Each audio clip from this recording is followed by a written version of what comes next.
Well, good morning, good afternoon, or good evening, whatever time of the day it is for you.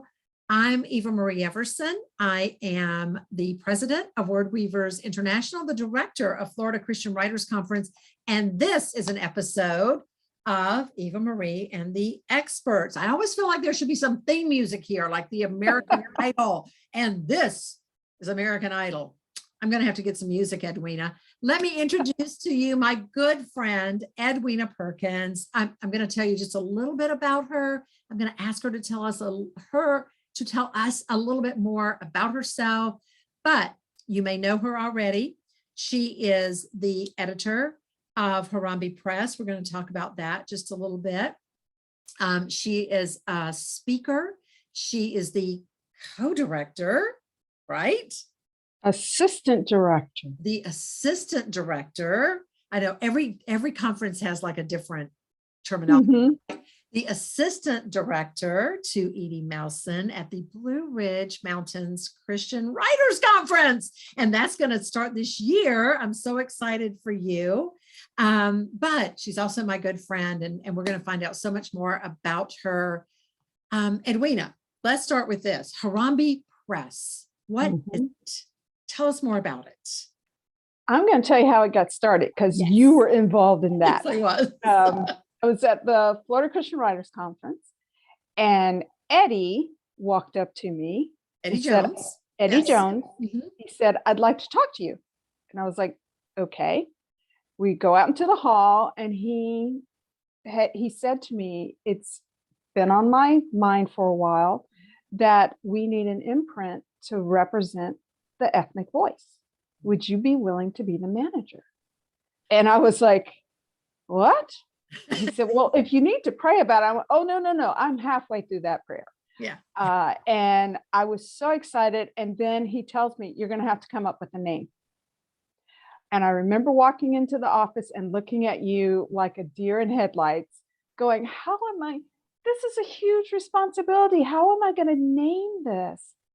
And your words to me were, "Don't sweat. God's going to give you the name." Yeah. And I walked out and I looked at your daughter, Jessica, and I went, "Harambee." And she went, "What?" I said, "The name of the imprint." And she went, "Harambee Press." And that's where the name came from. So the whole idea of Harambee Press is to allow the ethnic voice to be heard and seen on the printed page. What does Harambee mean? Harambee means a pulling together. Some definitions may tell you it's just a coming together, but I like the pulling together because I've said, unless we work together in the publishing industry and pull all voices together, we're not going to represent who God wants us to be. Absolutely. It's like a pulling of one to another. Yeah, it's like, you remember like tug of war, Yes. we're pulling, but instead we've got two ropes and we're pulling at the same time until we all come together. We can kind of tie those two ropes into a love knot, we'll call it. So, yes, I remember that day so much. We were talking about the ethnic voice, and there was not enough. You had come up on the stage and you had said, we just don't have enough ethnic voices in Christian publishing. And then you walked off, and Eddie was standing behind me because he was at that time, he was the publisher for Lighthouse Publishing of the Carolinas. And he stepped up behind me, and you scared me to death because he spoke into my ear, and I didn't know he was going to be there. And he said, "What if we started a line? What if we started that line for the ethnic voice, and Edwina could run it?" And I kind of turned my head like this, and I said, "That is an excellent idea." And so then he went straight out and talked to you. So Harambee Press is about. Now, I want to just leap over, that's a great segue, into something that you and I have talked a lot about. And it's definitely a topic of conversation within publishing today. And that is sensitivity readers, sensitivity writing, sensitivity reading, and all of that. Explain it to us, and then tell us, tell us what it is, and then tell us what it isn't. Okay.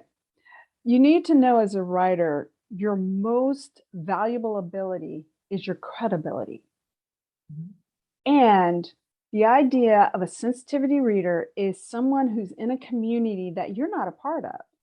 And you reach out to them, they are allowing you not only into their lives, but into their community to make sure that you're writing with accuracy. Mhm. In the nation right now, according to the 2020 census, we are a minority majority. Yes, I get what you're saying. You Yeah. know what I'm saying? All the minorities together. Yeah. When you put all the minorities together, we are now the majority. Mhm. However, if you look in the industry, the publishing industry, it doesn't reflect No. at all. Mm-mm. And some people have said, well, if I write fiction, can I do anything I want? And the answer is no. If you're writing anything outside of your community, you need a sensitivity reader. Mhm. They're there to help you. They're checking for accuracy. Now, what they're not editors. They're not literature police, which some people are like, well, they're going to police my work. No, they're not. They're reading to make sure you're not saying anything offensive.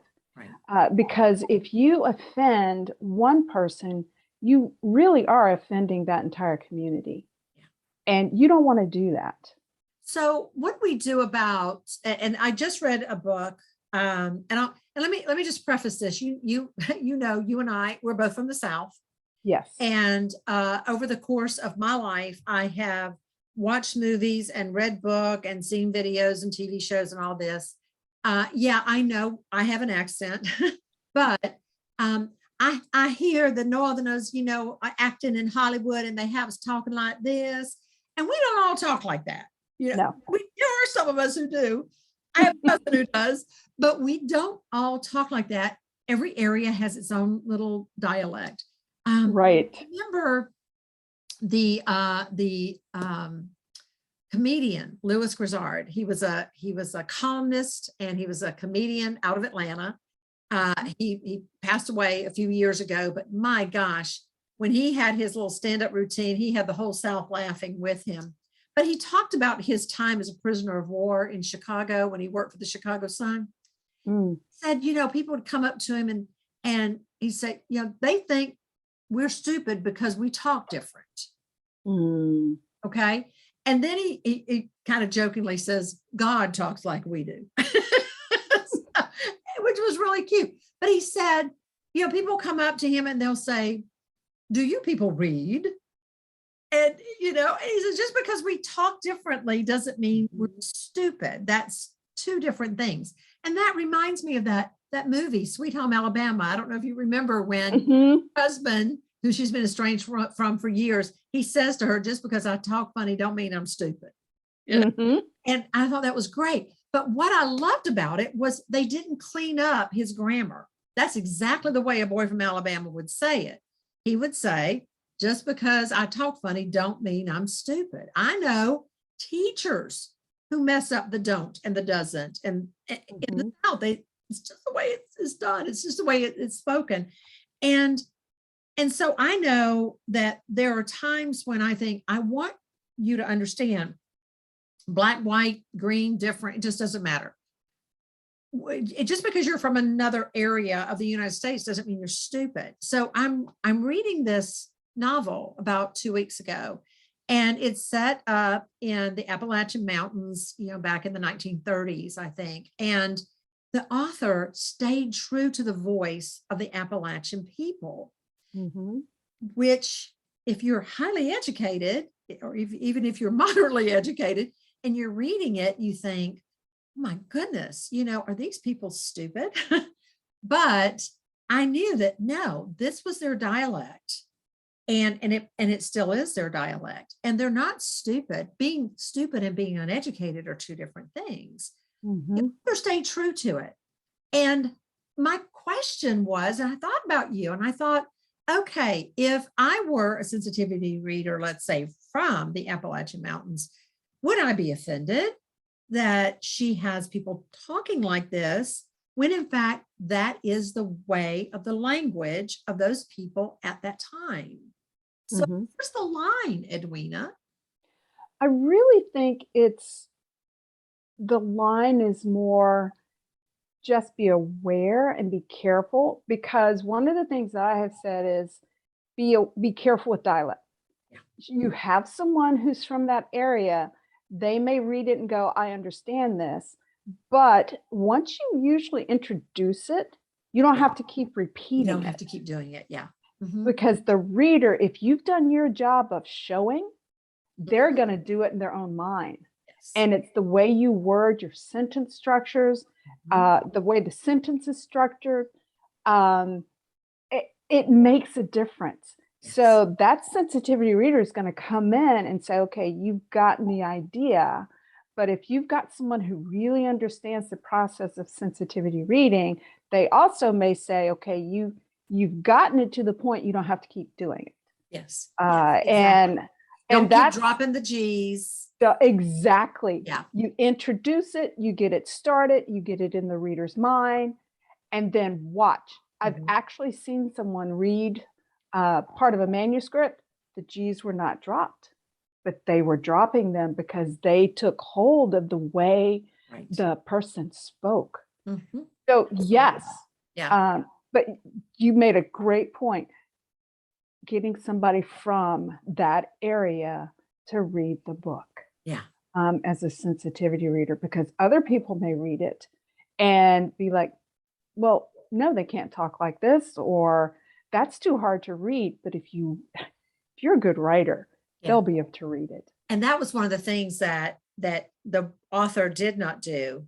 She did not drop the G's. It was the arrangement of the words. Exactly. You know, and using the double negatives, like I just did a little while ago. Don't make no, you know, and just those little phrases that you're going to hear in the South, that you're going to hear in the mountains, that you're going to hear wherever it is that you are, that Right. you won't hear anywhere else.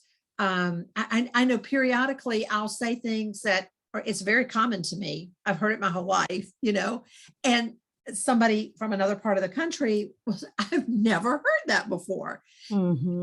Just using that phrase then makes me Southern. And if I'm writing it, it makes me Southern. But, you know, you and I had my book that came out in March, Dust, and it's, you know, 1970s. I had a good friend who was an older woman. This was largely based on my own experience. Who was an older woman. She had a Black housekeeper who was there every day of the week. And honestly, if you were around those two, you would have thought they were sisters. You know, because, you know, it's like she's the boss, but really she's the boss. You know? So you're not really sure who's running that house at some point.